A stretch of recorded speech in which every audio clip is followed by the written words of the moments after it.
Hola amigos, soy Jimena Hernández y les doy la bienvenida a La Zona del Saber, el podcast donde sabemos que la educación también es cosa de entretenimiento. En el programa de hoy hablaremos de temas relacionados con la educación, centrándonos en el desarrollo, la socialización y los grupos que forman los individuos. Pero para explicar más a fondo el tema, hoy me acompañan 3 estudiantes de la carrera de Pedagogía de la Facultad de Estudios Superiores Aragón, Montse Jara, Pablo Ibarra y Patsy Rojas. Sean bienvenidos.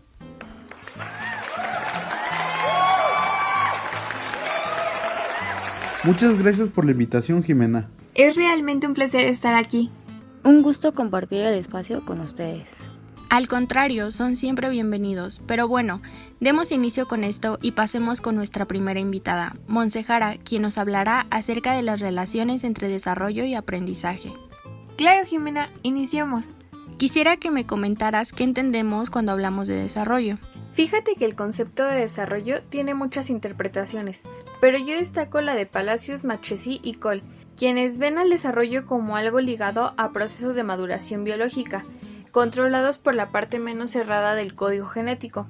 Este está presente en las diferentes etapas que atraviesa el ser humano a lo largo de su vida, desde que nace hasta que muere. Además, hay 2 líneas de desarrollo.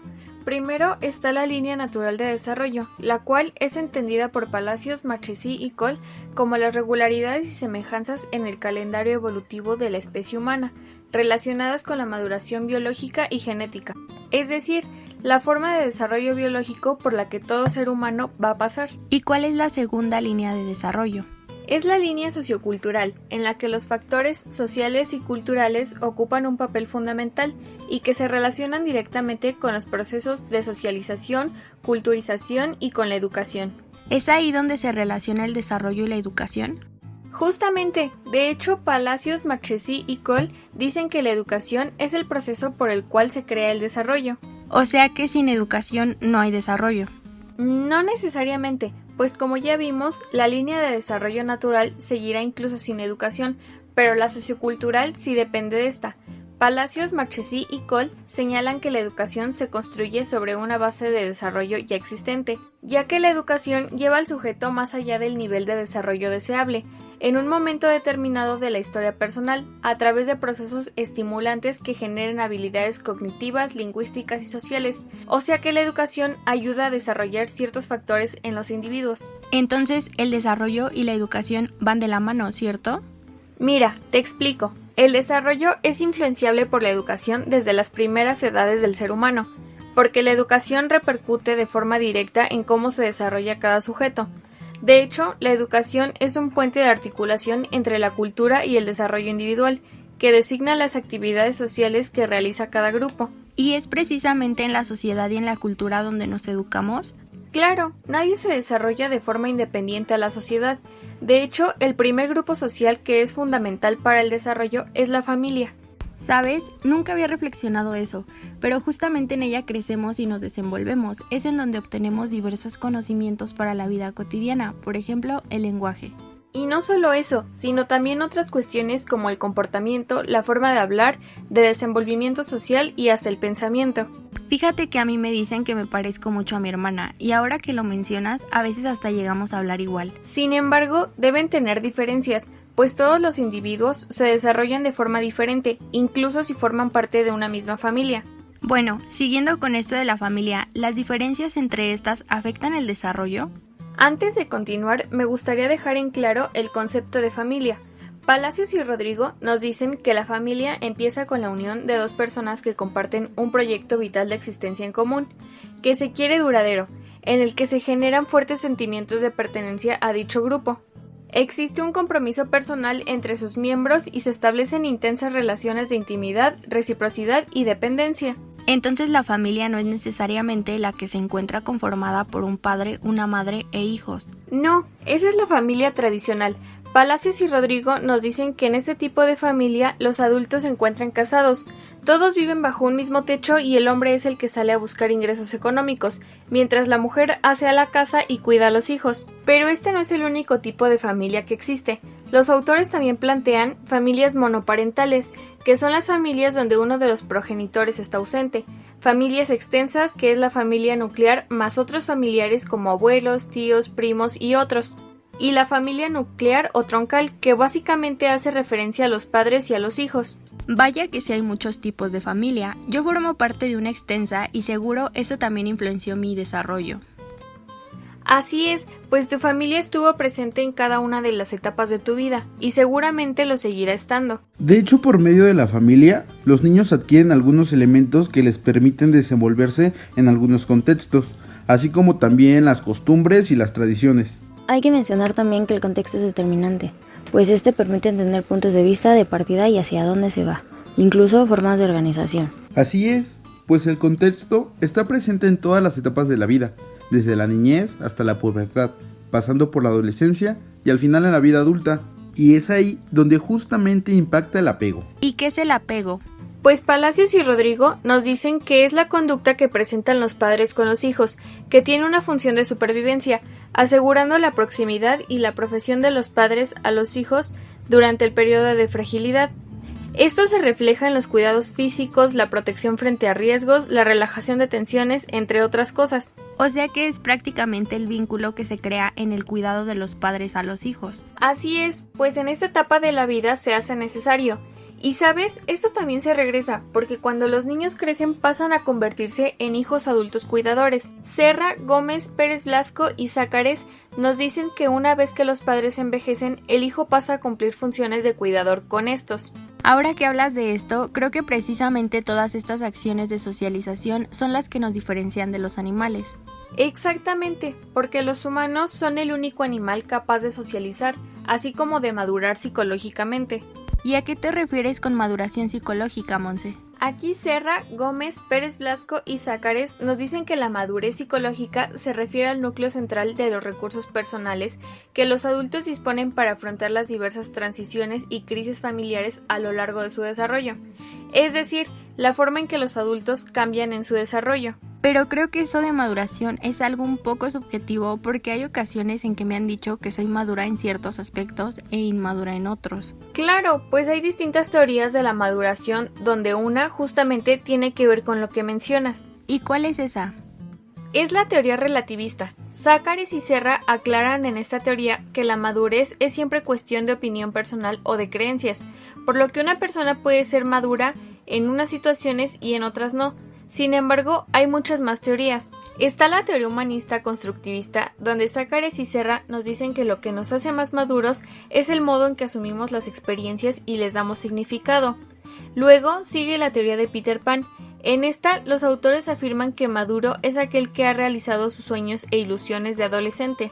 Y después tenemos la teoría de la resistencia. En esta expresan que el sufrimiento es lo que hace madurar a las personas, por lo que uno no tiene que hacer nada para madurar, pues los golpes de la vida se encargan de ello. Ah, y no olvides también la teoría evolutivo-normativa, en la que Zácares y Serra nos señalan que una persona solo madura cuando tiene hijos o cuando tiene éxito profesional. Vaya que es interesante hablar de la familia y la maduración, porque a veces uno no reflexiona que todo esto tiene que ver con el desarrollo y con la formación de la identidad. Pero déjame hacerte una pregunta más, Monse. ¿Las relaciones de pareja también influyen en esto? Pues las relaciones de pareja tienen que ver con la maduración. Serra, Gómez, Pérez Blasco y Zácares expresan que éstas constituyen el inicio de la etapa adulta, en la que van a reflejarse en las carencias y los recursos psicológicos, resultantes de las etapas evolutivas anteriores. Y esto se hace evidente, ¿no? Con la pareja se madura mutuamente durante la relación, aunque hay distintos estatus de pareja. ¿A qué te refieres con estatus de pareja? A cómo es su relación. Por ejemplo, está el estatus de fusión, donde según Tech y Whitburn hay altos grados de compromiso, comunicación y de resolución de conflictos, pero uno de los integrantes de la pareja queda absorbido por el otro y depende emocionalmente de él o de ella. Luego está el estatus de intimidad mutua. En este estatus los autores marcan que existe un fuerte compromiso por parte de ambos miembros de la pareja, comunicación y resolución de conflictos, además de existir un equilibrio en el poder. Y en el caso de las parejas que suelen tener conflictos o poca comunicación, ¿también entra este estatus? No exactamente. De hecho, este tipo de parejas entrarían en el estatus de pseudointimidad, ya que pese a que existe un compromiso por parte de los dos miembros de la pareja, no existe una comunicación profunda, pues los individuos tienden a evitar el conflicto a causa de la falta de comunicación. Creo que en los últimos años se han hecho más visibles este tipo de parejas, en la que existe un notorio ejemplo de la repartición de deberes, tareas y actividades. Además de los estatus ya mencionados, existen 3 más, en los que se describen las relaciones de los adultos que no se han visto implicados en relaciones duraderas. Esto mismo conlleva que el compromiso es mínimo y la relación muy superficial. Por ejemplo, está el estatus de relaciones estereotipadas, en el que Tech y Whitburn mencionan a los individuos que tienen gran cantidad de amigos con una relación meramente superficial.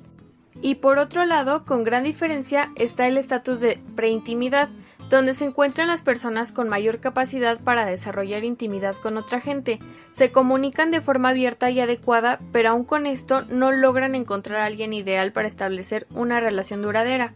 ¿Y las personas que muy rara vez tienen pareja, en qué estatus podrían estar ubicados? Ellos precisamente entran en el último estatus, el de aislamiento. Quienes se encuentran en este punto suelen no tener relaciones estrechas con iguales, pues se les dificulta desarrollar sus habilidades sociales e implicarse en interacciones. ¿Sabes? Y estos estatus son importantes porque a partir de las relaciones es como se conforman las familias, que al final de cuentas son las que influencian directamente el desarrollo. Justamente, no me quisiera ir sin mencionar también que existe un sistema de influencias para el proceso de desarrollo humano, que tienen que ver con los sistemas que rodean al ser humano desde los más próximos hasta los más distales. ¿Y cuáles son esos sistemas? Estos sistemas de los que te hablo son parte de la ecología del desarrollo humano de Bronfenbrenner. En ella, el autor nos dice que existen 4 sistemas que guardan relación entre sí. Primero está el macrosistema, que es el más lejano respecto al individuo, el cual incluye valores culturales, creencias y situaciones históricas. Por ejemplo, los prejuicios sexistas forman parte de este sistema. Le sigue el exosistema, que comprende las estructuras sociales en las que se desenvuelve el individuo, por ejemplo, los amigos, vecinos o la familia extensa. El tercer sistema es el mesosistema, que es la interacción entre 2 o más microsistemas donde el desarrollo participa de manera activa. Un ejemplo sería la relación entre la familia y la escuela. Y por último, el microsistema, el cual es el más próximo al individuo, pues este comprende el conjunto de relaciones entre las personas en desarrollo y el ambiente inmediato en que se desenvuelven. Aquí es donde se ubica la familia y la segunda institución más importante para el desarrollo, la escuela. Y creo que lo relevante de estos sistemas es que todos siempre están interactuando entre sí. Claro, pues todos influyen directa o indirectamente. ¿Entonces la escuela también representa una función importante para el desarrollo? Sí, justo después de la familia, pues en la escuela no solo aprendemos lo relacionado a los procesos de escolarización, sino que según la casa, la escuela como institución cumple la función de transmitir conocimientos para que las personas adultas cumplan sus papeles sociales. O sea que en cierta forma la escuela nos prepara para la vida adulta, ¿no? Sí, de hecho Howard Gardner dice que en las escuelas se reúnen jóvenes que no son familia, pero sí de un mismo grupo social, para que un sujeto competente les transmita conocimientos que la sociedad valora. ¿Como aprender a leer y a escribir?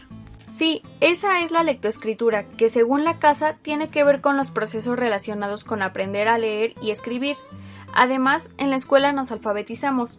Pero no me refiero a que en la escuela aprendemos solo eso, sino que también aprendemos pautas y valores culturales. Todo esto por la comunicación. ¿Es muy importante la comunicación en este proceso? Indudablemente, la comunicación permite el andamiaje, un discurso en el aula, una zona de desarrollo próximo y una construcción guiada del conocimiento. Pero creo que por último hay que destacar que según Gardner, la enseñanza escolar se centraba en 3 puntos. Gracias por mencionarlo, Pablo. Pues justamente el primer punto dice que la escuela prepara alumnos para desempeñarse en un grupo social, el segundo que la educación se centra en valores culturales y el último que la escuela pone en contacto a los alumnos con formas de conocimiento desarrolladas durante la historia. Todo esto para que al final de cuentas las personas puedan desenvolverse en sociedad. Por ejemplo, las matemáticas que sirven para muchos sectores de la vida diaria. Pero creo que ese ya es el siguiente punto. Pues bueno, demos paso de una vez con él. Para esto, Pablo nos ayudará para entender a la escuela como contexto de desarrollo y de aprendizaje. Bueno, Pablo, coméntame, ¿qué aprendemos en la escuela? Pues ya lo mencionaba Monse, ¿no? Cosas que nos son útiles para la vida, para entender la cultura y también las relaciones sociales. Prácticamente en la escuela aprendemos un estilo de vida. ¿Cómo que un estilo de vida? Pues mira, de esto Gordon Wells nos explica que en la escuela se aprende una forma de vivir, de pensar, de sentir y también de actuar. Y es que realmente si lo piensas, la escuela en la que vas determina muchísimas cosas sobre ti.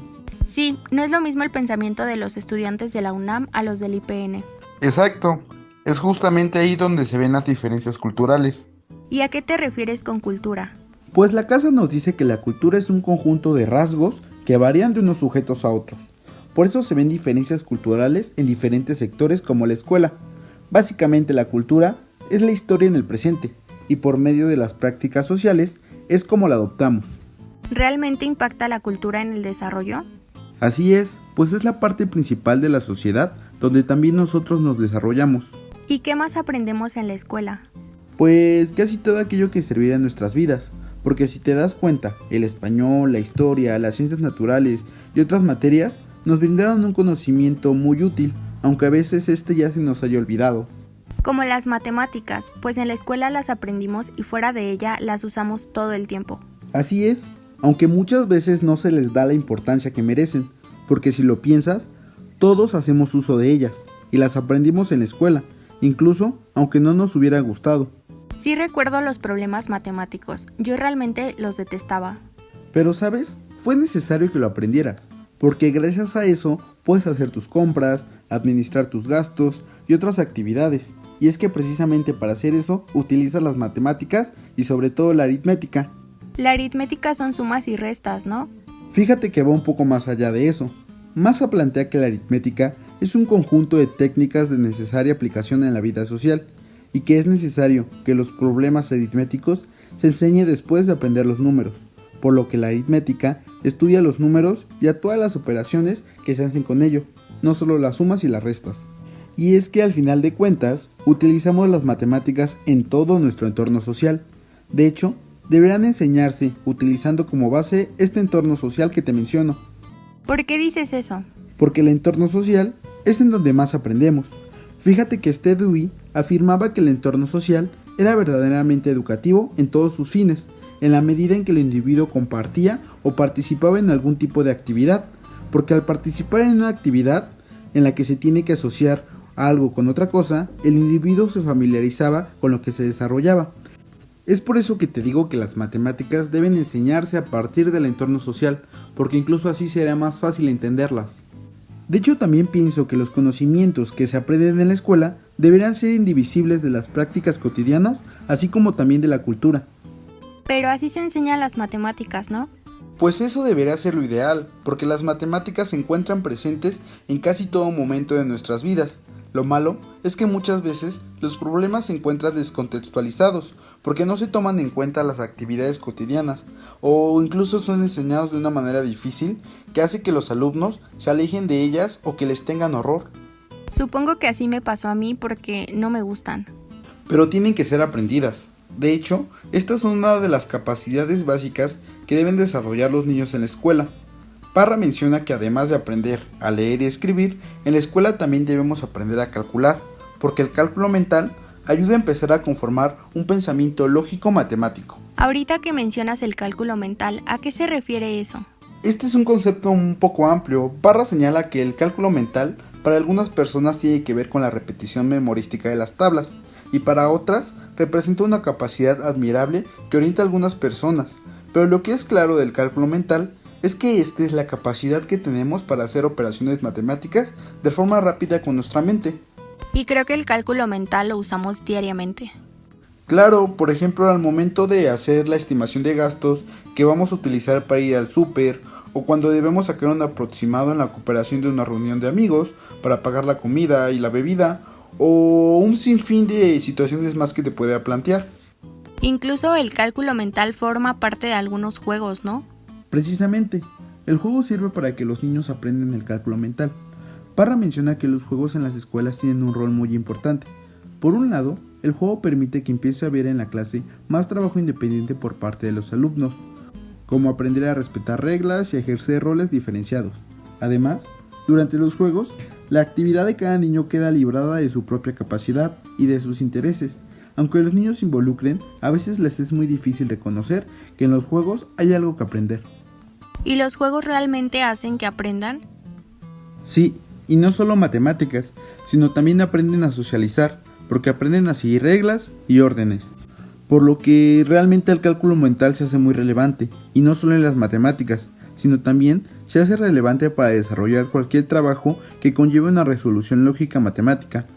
Por ejemplo, el escrito de un guión de un programa, el cual conlleva una serie de procesos lógicos a seguir. Entonces, es así como la escuela sirve de contexto para que los niños se desarrollen en diversos ámbitos de socialización y de aprendizaje.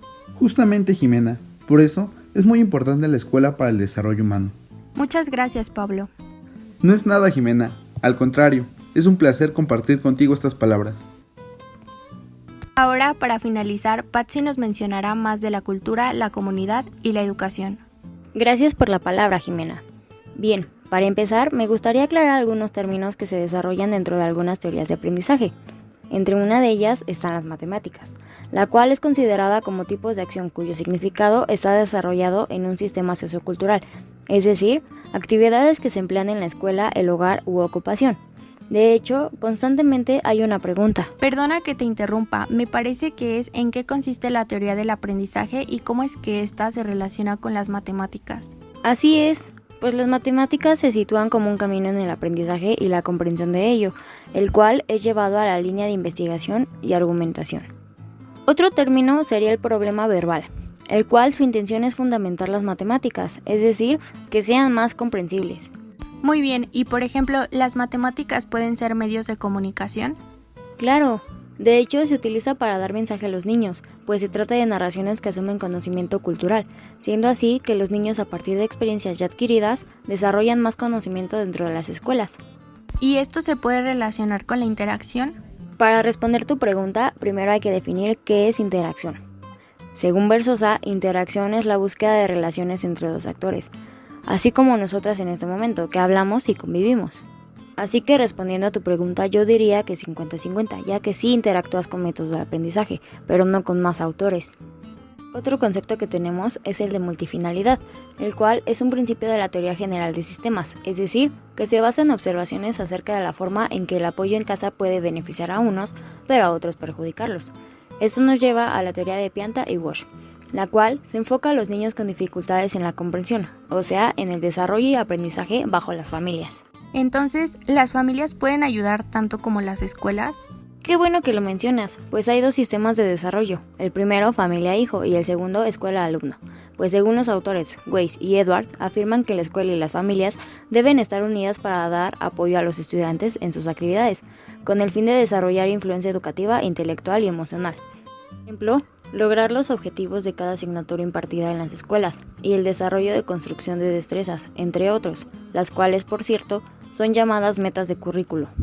Del mismo modo tenemos el término implicación parental, que como su nombre lo dice, los padres se involucran en la vida académica del estudiante o hijo.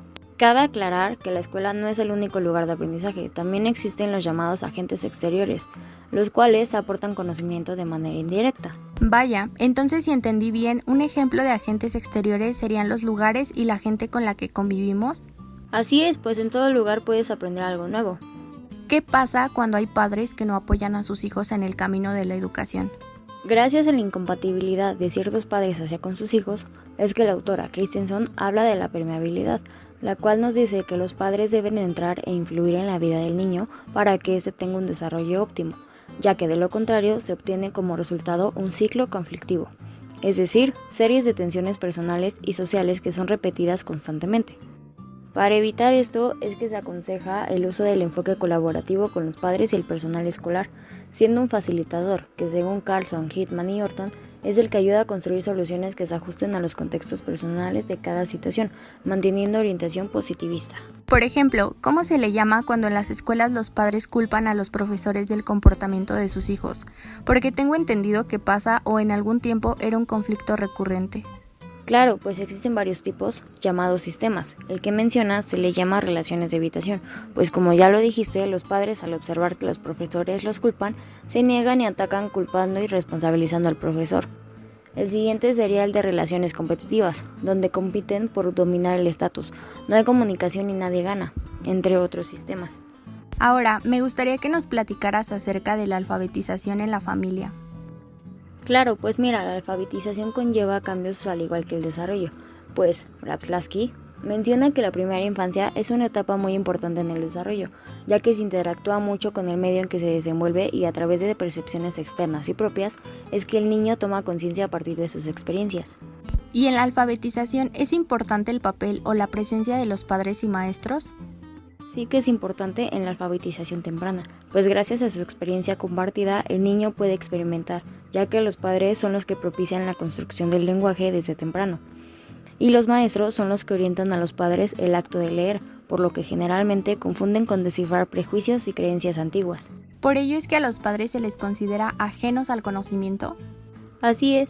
Sin embargo, como ya mencioné, es que es muy importante para los niños, pues consideran que ayudan a los hijos a ser alguien en la vida, especialmente la escritura. De hecho, así como los tuyos en algún momento, muchos padres ayudan a sus hijos a escribir y leer mientras van al preescolar. Claro, recuerdo que mi mamá me ayudaba con las letras cuando era pequeña. Eso es cierto, mi papá siempre me ayudaba con palabras que no sabía escribir. Así es, por ello es tan importante el apoyo de los padres. Muy bien, entonces para concluir me gustaría puntualizar algunas cosas que mencionaron que me parecieron relevantes. Entonces, como primera parte, la madurez psicológica se refiere al núcleo central de los recursos particulares que los adultos disponen para hacer frente a transiciones y crisis familiares a lo largo de su desarrollo, señalando que la educación se hace sobre una base de desarrollo existente que lleva al sujeto más allá del nivel de desarrollo deseable de la historia personal, mediante procesos que generen habilidades cognitivas, lingüísticas y sociales. De este modo se presentan los 6 diferentes estatutos de intimidad sobre el constructo de identidad adolescente, en donde se consideran una serie de características de intimidad, tales como el compromiso, la comunicación y la resolución de conflictos, poder y dependencia. Asimismo, fue posible comprender que la familia empieza con la unión de 2 personas que comparten una estrategia en común, generando fuertes sentimientos de pertenencia a dicho grupo, surgiendo un compromiso personal entre sus miembros y estableciendo relaciones de intimidad, reciprocidad y dependencia. De igual manera, fue posible ver la importancia de la interacción entre un niño o un individuo en desarrollo con más miembros de una sociedad que posean mayor experiencia en las prácticas intelectuales y en las herramientas que la sociedad dispone para mediar con la actividad adquirida, considerando como primeros entornos de práctica o de desarrollo la familia y la escuela, tomando en cuenta el hecho de que lejos de ser una institución educativa, es importante percibirlo como un lugar donde se aprende una forma de vivir, pensar, sentir y de actuar. Al mismo tiempo, se toma en cuenta que el ambiente en el cual se desarrolla el alumno va a influenciar en él cómo adquiera su aprendizaje, tomando gran importancia en la adquisición de conocimientos como las matemáticas. Finalmente, los chicos desde vivencias ya adquiridas desarrollan más entendimiento en las escuelas. Esto nos lleva a la teoría que se enfoca a los niños con problemas en la comprensión, es decir, el desarrollo y aprendizaje bajo las familias. De igual manera, pudimos comprender que hay 2 sistemas de desarrollo, el primero, familia e hijo, y el segundo, escuela y estudiante. Por otra parte, la permeabilidad nos plantea que los papás tienen que influir en la vida del infante para que éste tenga un desarrollo óptimo. Se aconseja la utilización del enfoque colaborativo con los papás y el personal estudiantil para ayudar a edificar resoluciones que se ajusten a los espacios particulares de cada situación, manteniendo orientación positivista. Pero bueno, ¿qué creen? Hemos llegado al final y lamentablemente tenemos que despedirnos, no sin antes agradecerles por estar aquí, por ser parte de nosotros y compartirnos información. Gracias a ti, Jimena, y al programa por habernos invitado. Realmente fue un placer estar aquí. Muchas gracias. Bueno, nos vemos en la próxima emisión de La Zona del Saber, el podcast donde sabemos que la educación también es cosa de entretenimiento.